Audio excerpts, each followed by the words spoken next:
السلام علیکم ورحمۃ اللہ وبرکاتہ رب اشرح لی صدری ویسر لی امری واحلل عقدۃ من لسانی یفقهوا قولی رب زدنی علما اللهم فقهنا فی الدین اللهم صل وسلم علی نبینا محمد صلی اللہ علیہ وسلم اعوذ باللہ من الشیطان الرجیم بسم اللہ الرحمن الرحیم تفسیر سورۃ النساء پارہ نمبر 5 رکوع نمبر 7 یا ایھا الذین آمنوا لا تقربوا الصلاة وانتم سکارى اے ایمان والو نشے کی حالت میں نماز کے قریب تک نہ جاؤ یہاں تک کہ تمہیں یہ معلوم ہو سکے کہ تم نے نماز میں کیا کہا، اور نہ ہی جنبی نہائے بغیر نماز کے قریب جائے الا یہ کہ وہ راہ طے کر رہا ہو، اور اگر بیمار ہو یا حالت سفر میں ہو، یا تم میں سے کوئی شخص رفع حاجت کر کے آئے، یا تم نے اپنی بیویوں کو چھوا ہو اور پھر تمہیں پانی نہ ملے تو اپنے چہرے اور ہاتھوں کا مسح کرو اور نماز ادا کرو، یقیناً اللہ نرمی سے کام لینے والا اور بخشنے والا ہے۔ اب اس آیت میں سب سے پہلے تو یہ کہا گیا کہ نماز کے قریب نہ جاؤ اس وقت تک جب تک کہ تم حالت نشے میں ہو۔ حرمت شراب کے احکام تدریجاً آئے ہیں، ٹھیک ہے۔ تدریج کا مطلب ہوتا ہے آہستہ آہستہ۔ پہلی دفعہ شراب کے بارے میں اللہ تبارک و تعالیٰ نے کہا کہ اس میں جو ہے وہ نقصان زیادہ ہے، فائدہ کم ہے، تو کیا تم اس سے باز آ جاؤ گے؟ پھر دوسری دفعہ اللہ تعالیٰ نے کہا کہ نماز کی حالت میں نشہ نہیں کرنا، یعنی کہ تھوڑا تھوڑا کر کے پابندی لگائی، ٹھیک ہے۔ اب جب پہلی بار بتایا گیا تھا نا کہ شراب اور جوئے میں چاہے کچھ فائدے بھی ہیں لیکن نقصان زیادہ ہے، تو چند محتاط صحابہ نے تو اسی وقت چھوڑ دی تھی۔ پھر اس کے بعد یہ آیت نازل ہوئی۔ سیدنا علی بن ابی طالب سے روایت ہے کہ عبد الرحمن بن عوف نے ہمارے لیے کھانا بنایا، دعوت دی، اس دعوت نے ہمیں شراب پلائی، شراب نے ہمیں مدہوش کر دیا، اتنے میں نماز کا وقت آیا، انہوں نے مجھے امام بنایا، میں نے پڑھا قل یا ایھا الکافرون لا اعبد ما تعبدون ونحن نعبد ما تعبدون، یعنی کہ میں الٹی آیت پڑھنے لگ گیا، تو اس پر اللہ نے یہ آیت نازل فرمائی، ٹھیک ہے۔ پھر اس کے بعد تیسری دفعہ جب سورہ مائدہ کی آیت نمبر 90 اتری تو اس کی روح سے شراب کو ہمیشہ کے لیے حرام کر دیا گیا۔ اس میں لفظ خمر شراب کے بجائے سکر کا لفظ اللہ نے استعمال کیا ہے، ٹھیک ہے۔ تو جس سے یہ چیز معلوم ہو گئی کہ شراب کی طرح ہر نشاور چیز حرام ہوتی ہے، جیسے کہ حدیث میں بھی اس کے بارے میں ہے۔ دوسرا یہ کہ چونکہ نشے کی حالت میں بھی نیند کی غشی ہوتی ہے، لہذا انسان کو یہ بھی پتہ نہیں ہوتا کہ آیا اس کا وضو رہا ہے یا نہیں رہا۔ تو اب یہ چیز ہے کہ انسان اگر گہری نیند میں ہو نا، بہت گہری نیند میں، تو اس چیز میں بھی جو ہے نا، مطلب کہ نیند کی حالت میں بھی انسان نماز نہ پڑھے، کیونکہ اسے پتہ ہی نہیں ہوتا وہ کیا کیا بول رہا ہے اور اس کا وضو ہے بھی یا نہیں ہے۔ نیند اگر بہت شدید نیند کا غلبہ ہو تو اس حالت میں نماز پھر نہیں پڑھے، ٹھیک ہے۔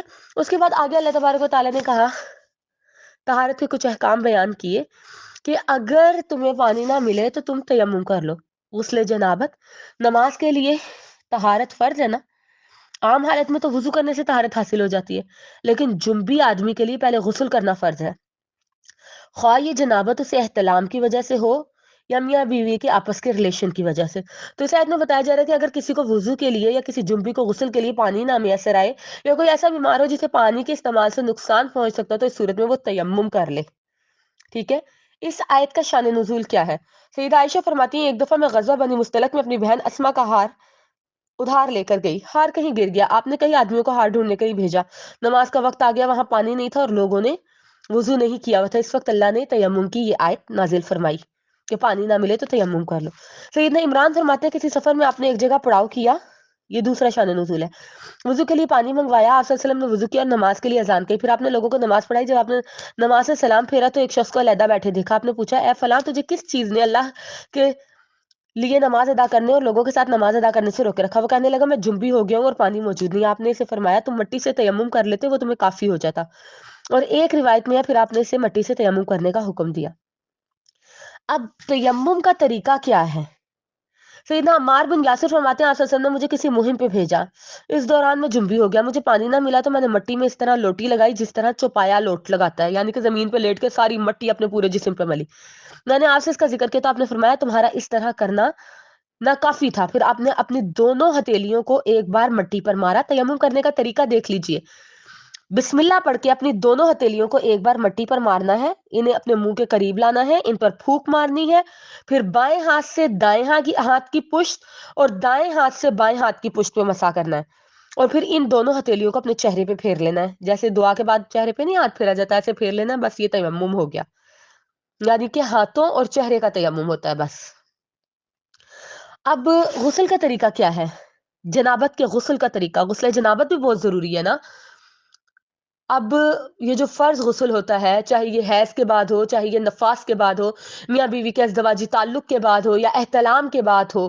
احتلام عورتوں کو بھی ہوتا ہے نا. ایک عورت نے آ کے نبی صلی اللہ علیہ وسلم سے مسئلہ پوچھا تھا، تو حضرت عائشہ کہتی ہیں ہم نے اپنے منہ پہ ہاتھ رکھ لیا کہ یہ کیا بات پوچھ رہی ہے شرم کے مارے.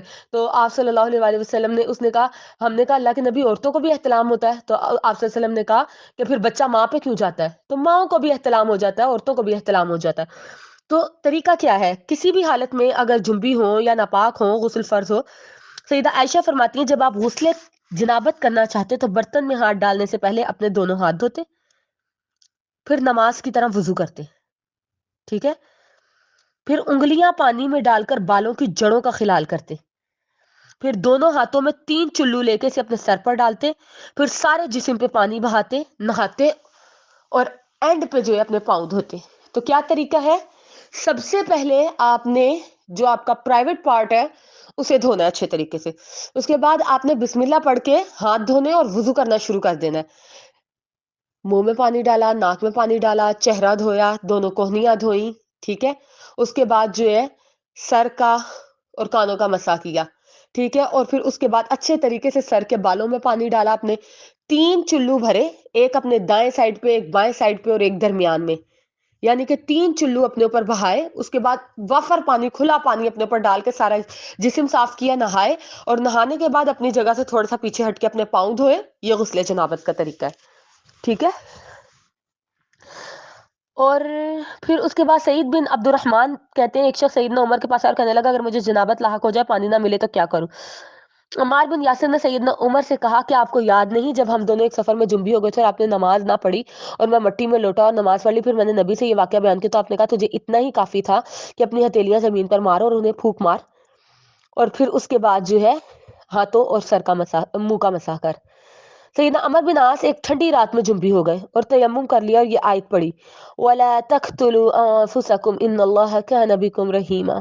پھر آپ صلی اللہ علیہ وسلم سے اس چیز کا ذکر کیا تو آپ نے انہیں کچھ ملامت نہ کی، نہیں ڈانٹا. اس آیت سے یہ بھی معلوم ہوا کہ تیمم کی 4 صورتوں میں اجازت ہے. انسان سفر میں ہو، پانی نہ مل رہا ہو. سفر کی قید محض اس لیے کہ عموماً سفر میں پانی ملنا مشکل ہوتا ہے، ورنہ اگر حضر میں بھی پانی نہ مل رہا ہو تو بھی تیمم کی رخصت ہے. ٹھیک ہے. حضر کہتے ہیں گھر میں ہونے کو، اور سفر کہتے ہیں کہیں جانے کو. وضو کرنے والا اگر بیمار ہو تو وضو کرنے سے یا نہانے سے اگر اسے اپنی جان جانے کا خطرہ یا مرض بڑھنے کا خطرہ ہو تب تیمم کی اجازت ہے. حد سے اصغر یعنی پخانہ کیا ہے، پیشاب کیا ہے، ہوا یا مزی خارج ہوئی ہے، اس پر وضو کرنا واجب ہے. اگر وضو کے لیے پانی نہ ملے تو تیمم کی رخصت ہے. حد سے اصغر جو ہے یہ چھوٹی ناپاکی، اور حد سے اکبر بڑی ناپاکی یعنی جنابت، حیض اور نفاس کے بعد کا غسل. حد سے اکبر احتلام، جمع، ان کے بعد غسل کرنا واجب ہے، لیکن اگر پانی نہیں ملتا تو تیمم کی رخصت ہے. اور بعض مفسرین نے اس آیت میں الصلاۃ سے مراد نماز کے علاوہ مسجد بھی لی ہے. اور عابری سبیل کا مفہوم یہ ہے کہ اگر کوئی جنبی، بعض لوگ رہتے ہیں نا مسجد میں، تو اگر انہیں کسی کام سے جانا اور مسجد سے گزرے بغیر وہ کام نہیں ہو سکتا تو جنبی پھر مسجد سے بھی گزر سکتا ناپاکی کی حالت میں. لیکن یہ کہ مسجد میں سٹے نہ کرے، کیونکہ حالت جنابت میں ناپاکی کی حالت میں مسجد میں جانا منع ہے. ٹھیک ہے. صرف گزرنے کی حد تک جو ہے اجازت ہے. اسی طرح اگر کوئی شخص مسجد میں سویا ہے، اسے احتلام ہو گیا ہے، تو ظاہری بات ہے اٹھنے کے بعد وہ مسجد میں تھوڑی رکے گا، اس کو تو وہاں سے گزر کے جانا ہی ہے نا غسل کرنے. سیدنا عمر سفر میں جنبی ہو جانے پہ تیمم کو اچھا نہیں سمجھتے تھے. یہ ان کی کچھ سیاسی مصلحت تھی کہ لوگ اس رعایت سے ناجائز فائدہ نہ اٹھائیں، ورنہ وہ اس سنت کا انکار نہیں کرتے تھے. ٹھیک ہے. تو دین میں تنگی نہیں ہے. اس سلسلے میں ایک اور واقعہ آپ کو بتانا چاہتی ہوں. سیدنا جابر سے روایت ہے کہ ہم ایک سفر پہ نکلے. دوران سفر ہمارے ایک ساتھی کو سر پر پتھر لگا جس سے اس کا سر زخمی ہو گیا. اس دوران اسے احتلام بھی ہو گیا. تو وہ اپنے ساتھیوں سے پوچھنے لگا تمہارے خیال میں تیمم کی رخصت سے فائدہ اٹھا سکتا ہوں؟ انہوں نے جواب دیا تم کیسے فائدہ اٹھا سکتے ہو جبکہ پانی موجود ہے؟ چنانچہ اس نے غسل کیا جس سے اس کی موت واقع ہو گئی. پھر جب ہم نبی صلی اللہ علیہ وسلم کے پاس آئے آپ سے اس واقعے کا ذکر کیا تو آپ نے فرمایا اللہ انہیں غارت کرے، ان لوگوں نے اسے مار دیا. جب انہیں یہ مسئلہ معلوم نہ تھا تو انہوں نے کسی اور سے کیوں نہ پوچھا؟ تو جہالت کی یہ جو دردماندگی ہے نا، اس کا علاج پوچھ لینا ہوتا ہے. اگر وہ اپنے سر پہ پٹی باندھ لیتا زخم پہ اور مسح کر لیتا، باقی جسم کو دھو لیتا تو اتنا ہی اس کے لیے کافی تھا. ٹھیک ہے. لیکن بات یہ ہے کہ جس سے مشورہ کیا اس نے پھر اس کو، انہوں نے یہ مشورہ دیا اور اس نے پانی ڈالا تو وہ مر گیا. تو یہاں پہ میں نے رک کے آپ کو طہارت کے احکام، غسل کا طریقہ اور اس کے علاوہ جو ہے یہ تیمم کا طریقہ، یہ ساری چیزیں کلیئر کر دی ہیں. ٹھیک ہے. الم تر الی الذین اوتوا نصیبا من الکتاب یشترون الضلالہ، کیا آپ نے ان لوگوں کی حالت پر بھی غور کیا جنہیں کتاب کا کچھ علم دیا گیا تھا جس سے وہ گمراہی ہی خریدتے ہیں اور چاہتے ہیں کہ تم بھی راہ حق سے بہک جاؤ. کتاب کا کچھ حصہ کیوں دیا گیا؟ کیونکہ اللہ نے تو کتاب پوری دی لیکن انہوں نے عمل نہیں کیا. ایک تو اس سے یہ مراد ہے. دوسرا یہ مراد ہے کہ علماء یہود نے کتاب الہی کا ایک حصہ گم کر دیا تھا اور ایک حصے میں تعویل تحریف وغیرہ کر لی تھی، کچھ کا کچھ بنا دیا تھا. ٹھیک ہے. تو اب یہ چیز تھی کہ وہ اس کے ذریعے لوگوں کو گمراہ کرتے تھے راستے سے. واللہ اعلم باعدائکم، اللہ تمہارے دشمنوں سے واقف ہے، تمہاری سرپرستی اور مدد کے لیے اللہ ہی کافی ہے. تورات عبرانی زبان میں نازل ہوئی تھی. اصل تورات 2 دفعہ گم ہو گئی تھی، پھر مختلف زبانوں میں اس کا ترجمہ کیا گیا. آج کل تورات اور انجیل کے جس مجموعے کو بائبل مقدس کا نام دیا گیا ہے اور تورات کے حصے کو عہد نامہ عتیق اور انجیل کے حصے کو عہد نامہ جدید کہتے ہیں، اس میں تحریف ہے. ٹھیک ہے. کچھ عبارتیں جو ہیں وہ تورات کی وہ الہامی تھوڑی ہیں.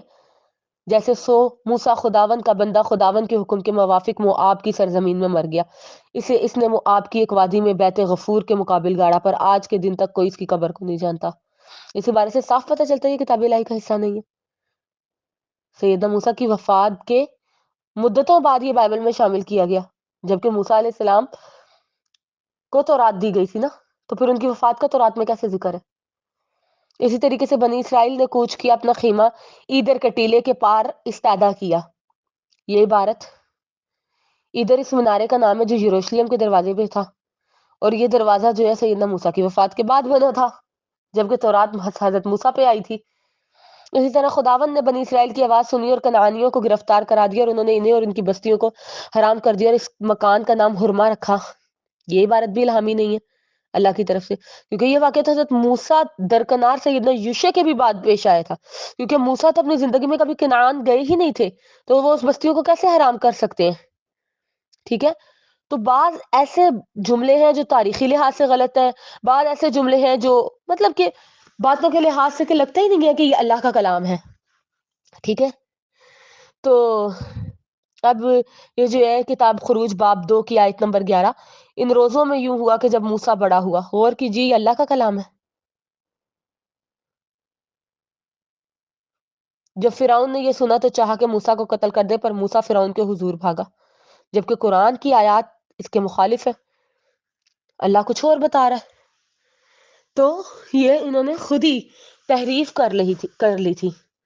تو اللہ کہتا ہے من الذین ہادوا یحرفون الکلم عن مواضعہ، یہودیوں میں کچھ ایسے لوگ ہیں جو کتاب کے کلمات کو ان کے موقع محل سے ہی بدل دیتے ہیں، بالکل بدل ڈالتے ہیں، اور اپنی زبانوں کو توڑ کر اور دین میں تانا زنی کرتے ہوئے یوں کہتے ہیں سمعنا و عصینا کہو، یا اسمعوا غیر مسمعین کہو، یا راعنا کہو. اللہ کہتا ہے اگر اس کے بجائے وہ سمعنا و اطعنا کہتے یا اسمع اور انذرنا کہتے تو یہ ان کے لیے بہتر ہوتا، یہ درست بات تھی.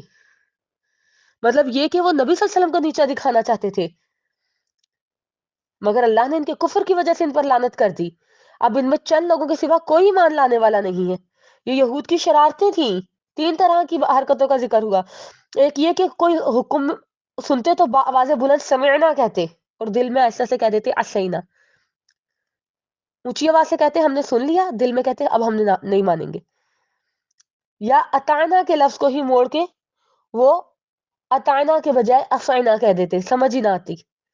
یا اسمعوا ہماری بات سنیے، جب کوئی بات سمجھ نہ آتی کچھ پوچھنا ہوتا تو اسمعوا کہتے اور ساتھ ہی کہہ دیتے غیر مسمعین، دل میں کہتے کہ اس کی بات نہ سنو، بہرے ہو جاؤ.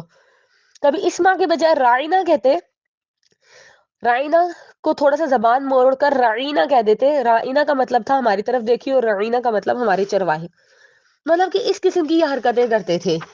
تو اللہ تبارک و تعالیٰ کہتا ہے کہ مسلمانوں کو اللہ نے ان کی ایسی شرارتوں کے ساتھ مطلع کیا اور ساتھ ہی یہ بتا دیا کہ جو لوگ اپنی ضلالت میں اس درجہ پختہ اور ہر درم بن چکے ہیں ان سے ایمان لانے کی توقع بیکار ہے.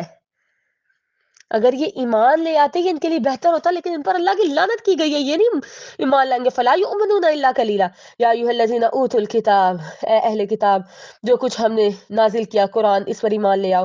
اور یہ کتاب تو اس کتاب کی بھی تصدیق کرتی ہے جو تمہارے پاس ہے، اور اس سے پہلے ایمان لے آؤ کہ ہم تمہارے چہروں کو بگاڑ کر تمہاری پشتوں کی طرف پھیر دیں یا تم پر ایسی ہی پھٹکار ڈالیں جیسے کہ اہل سبت پر اللہ نے ڈالی تھی، اور اللہ کا حکم تو نافذ ہو کے رہنے والا ہے. یعنی کہ تمہارے جرائم اتنے شدید ہو گئے ہیں کہ تمہیں وہی سزا دینی جائے گی جو اصحاب السبت کو دی گئی تھی. ان کی شکلیں مسخ کر دی گئی تھی نا، انہیں بندر بنا دیا گیا تھا.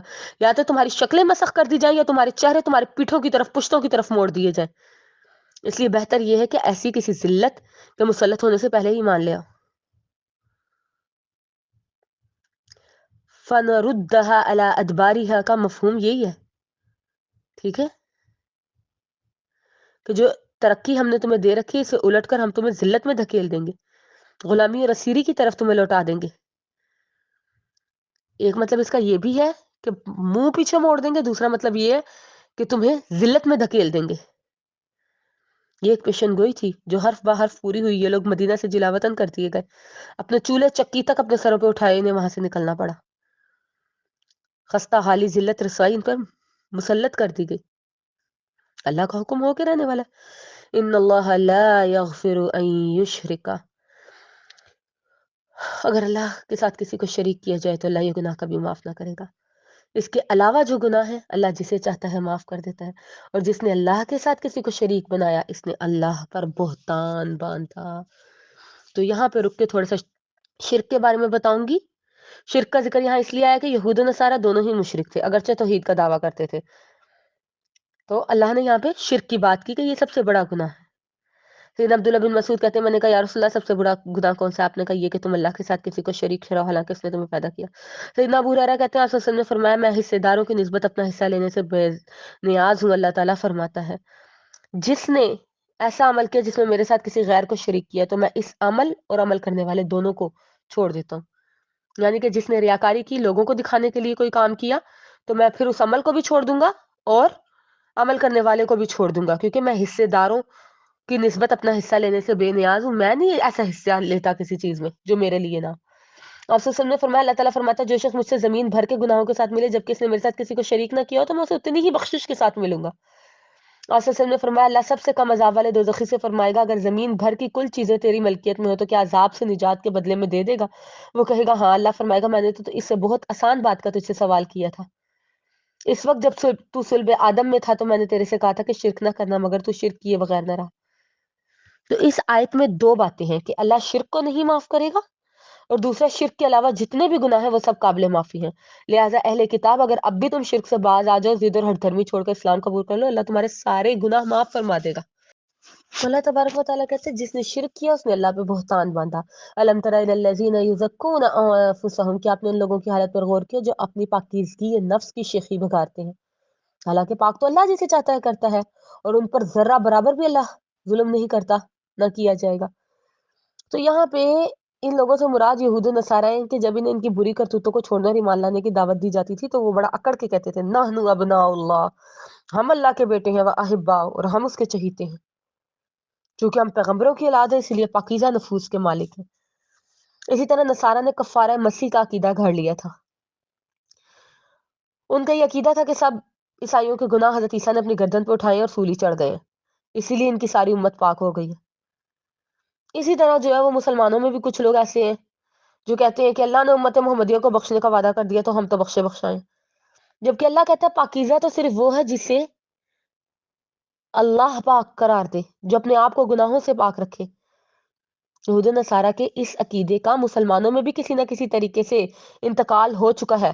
کچھ لوگ اپنے آپ کو سید کہتے ہیں، آل رسول کہتے ہیں، اور کہتے ہیں ہماری پشت پاک ہے، ہم پشت در پشت پاک لوگ ہیں. اور یہی عقیدہ تو یہودیوں کا تھا کہ ہم انبیاء کی اولاد ہیں. پھر کچھ لوگوں نے اس دنیا میں بہشتی دروازے بھی بنا رکھے ہیں، جو شخص عرس کے دن اس دروازے کے نیچے سے گزر جائے گا وہ مرنے کے بعد سیدھا جنت میں چلا جائے گا. تو اللہ کہتا ہے یہ ان کا اپنے منہ سے ایسی باتیں کہنا بالکل جھوٹ ہے. انہوں نے یہ سب کچھ خود گھڑ کے اللہ کے ذمے لگا دیا، اور ان کے گناہوں کو چھوڑیے، اکیلا یہ گناہ ہی ان کے گناہگار ہونے کے لیے کافی ہے، کافی دلیل ہے یہ یہ ایک بات ہی ان کے گناہ گار ہونے کی صریح دلیل ہے۔ سورت نساء بہت طویل سورت ہے، بہت اہم احکامات ہیں اس میں، احکامی لحاظ سے، معاشرتی لحاظ سے اور سیکھنے کے لحاظ سے یہ سورت جو ہے بہت اہمیت کی حامل ہے۔ اللہ سے دعا ہے کہ اللہ تبارک و تعالی ہمیں قرآن و سنت کو سمجھنے، اس کے پر عمل کرنے کی توفیق عطا فرمائے۔ سبحان ربک رب العزت عما یصفون وسلام علی المرسلین، الحمد للہ رب العالمین، آمین یا رب العالمین، آمین۔